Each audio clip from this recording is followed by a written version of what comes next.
Hi எல்லோருக்கும் வணக்கம். Bigg Boss season 9 Tamil. So இந்த வீடியோவில் டாப் 5 பற்றி பிக் பாஸ் வந்து கொடுத்த ஒரு மிகப்பெரிய ஒரு க்ளூ.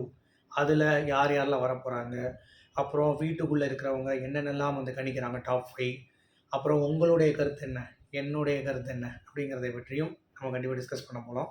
ஸோ வீடியோக்குள்ளே போகிறதுக்கு முன்னாடி சேனல் புதுசாக இருந்து கண்டிப்பாக சப்ஸ்கிரைப் பண்ணிக்கோங்க. வீடியோ மறக்காமல் ஒரு லைக் பண்ணிக்கோங்க. இப்போ நம்ம வீடியோக்குள்ளே கண்டிப்பாக போகலாம். ஸோ பிக் பாஸில் டாப் 5க்கான நேரம் வந்துருச்சு. ஏன்னா இன்னும் வந்து 30 நாட்கள் தான் இருக்கிறது. ஸோ நமக்கு 80 டேஸ் தொடர்ந்து போகிறோம். நான் 70 டேஸே சொல்லியிருந்தேன் என்னுடைய டாப் 5 என்ன அப்படின்னு சொல்லிட்டு. ஆனால் பிக் பாஸ் வந்து வேறு மாதிரி ஒரு பிளான் பண்ணியிருக்காரு. ஓகே. ஸோ பார்வதி, கானா, வினோத் மற்றும் சாண்ட்ரா இவங்க 3 பேர் டிஸ்கஸ் பண்ணும் பொழுது அவங்களுடைய டாப் 5 என்னவா இருந்துச்சு தெரியுமா? வினோத், சாண்ட்ரா, பார்வதி, கமருதீன், அப்புறம் வேறு யார், விக்ரம். இந்த 5 பேர் தான் வந்து பார்த்தீங்கன்னா அவங்களுடைய டாப் ப்ரியாரிட்டியில் இருந்தாங்க. பட் அவங்க ப்ரியாரிட்டியில் சபரி இல்லை. ஏன்னா சபரி வந்து அவன் பிக் பாஸ்க்கு லாய்க்கு இல்லைடா.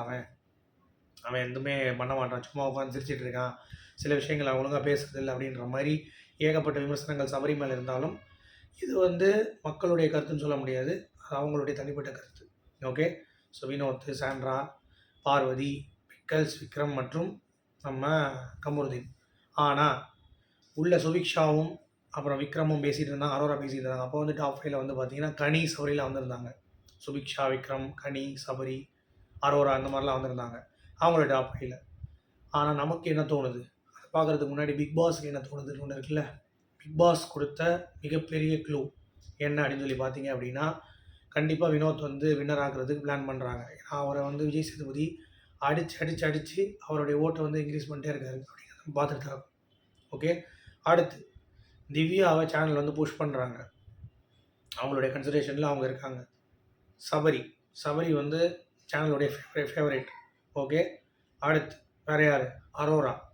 அரோரா வந்து நீங்கள் என்ன தான் சொன்னாலும் அரோராவை ஒரு ஸ்லைட் புஷ் வந்து இருக்குது அப்படிங்கிறது பார்க்க முடியுது. அடுத்து கனி, இவங்களுக்கான ஒரு புஷ் இருக்குது அப்படிங்கிறத பார்க்க முடியுது.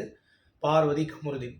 ஸோ இவ்வளோ ஆப்ஷன் இருக்குது. இதில் டாப் 5க்குள்ளே வரப்போகிற சேனலுடைய முடிவு அப்படிங்கிறது வந்து பார்த்தீங்கன்னா, கண்டிப்பாக வினோத்தை வின்னர் இல்லை ரன்னருக்கு கொண்டு வருவாங்க. திவ்யாவை வின்னருக்கு புஷ் பண்ணுவாங்க. அப்படி இல்லைனா வினோத்துக்கு வின்னரை கொடுத்துட்டு திவ்யாவுக்கு ரன்னரை கொடுத்துருவாங்க. பிக் பாஸோடைய பிளான் சொல்கிறேன். 3வது இடம் அரோரா கொண்டு போவாங்க. ஓகேவா. 4வது சபரி கொண்டு போவாங்க. 5வது பார்வதி கொண்டு போவாங்க. இந்த 5 4 மாறும். 3வது கூட பாரு வரலாம். 4வது சபரி, 5வது வந்து கமருதீன் கூட வர்றதுக்கான வாய்ப்பு இருக்குது அரோராவுக்கு பதில். இல்லை பார்வதி கமருதீனுக்கு ஒரு ஆளுக்கு தான் உள்ள ஸ்பேஸ் அப்படின்ற மாதிரி கூட இருக்குது அவங்களுடைய கணிப்புப்படி. சபரியை அவங்க கண்டிப்பாக ஏற்றுவாங்க, கமருதீனை அவங்க ஏற்றுவாங்க. அரோராவா பார்வதியா உள்ள அப்படிங்கிற சேனல் டெசிஷன். அது இப்போ போகிற அடுத்து வர டாஸ்கில் வந்து அவங்க அம்மாலாம் வராங்கல்ல, வந்த பிறகு பார்வதி நல்லா ஒரு டியூன் பண்ணாங்கன்னா பார்வதி உள்ளே போகிறதுக்கான வாய்ப்பு இருக்குது. சரியா. இதில் சேனலோட டெசிஷன் படி அடுத்த வாரம் பார்வதி கேம் பிளே இம்ப்ரூவ் ஆச்சுன்னா மேபி கானா வினோத் கூட பார்வதி நிற்க வைப்பாங்க திவ்யாவுக்கு பதிலாக. அதுதான் பிளான். இல்லாட்டி கானா வினோத் கூட திவ்யா தான் நிற்பாங்க. அதில் எந்த ஒரு மாற்று கருத்தும் இல்லை. இதுதான் வந்து சினாரியோ. பார்வதியோட கேம் இம்ப்ரூவ் ஆச்சுன்னா பார்வதி ரன்னர், இல்லாட்டி Divya runner. Okay. So Vinod சேனலுடைய ப்ரையாரிட்டி சொல்கிறேன். 2வது வந்து பார்த்தீங்கன்னா திவ்யா, 3வது வந்து பார்வதி, 4 கம்மு, 5 சபரி. சரியா. அரோரா வர்றதுக்கான வாய்ப்பு எனக்கு தெரிஞ்சு ரொம்ப கம்மி. பட் பார்வதி ரொம்ப கீழே போயிட்டாங்கன்னா அரோராவை இன்னும் உள்ளே புஷ் பண்ணுவாங்க.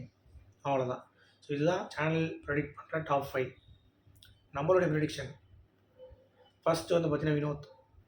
விஜித்வியோட ப்ரெடிக்ஷன் இது வினோத். ஏன்னா வினோத் வந்து அவர் வந்து ரொம்ப ஸ்டேபிளாக ஆடிருக்காரு, யாருக்கும் சொம்பு அடிக்கலை, அவர் என்ன தோணுதோ செஞ்சுருக்காரு, எந்த டீமுக்கும் ஃபேவரட்டாக வந்து ஆடல, குரூப்பிசம், மிளகு ரசம், குரூப்பிசம் அந்த மாதிரி எதுவுமே பண்ணல.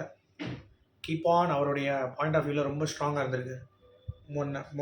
அவர் தான். 2வது இடத்தில் பார்வதி. விஜித் வியூவில் சொல்கிறேன்.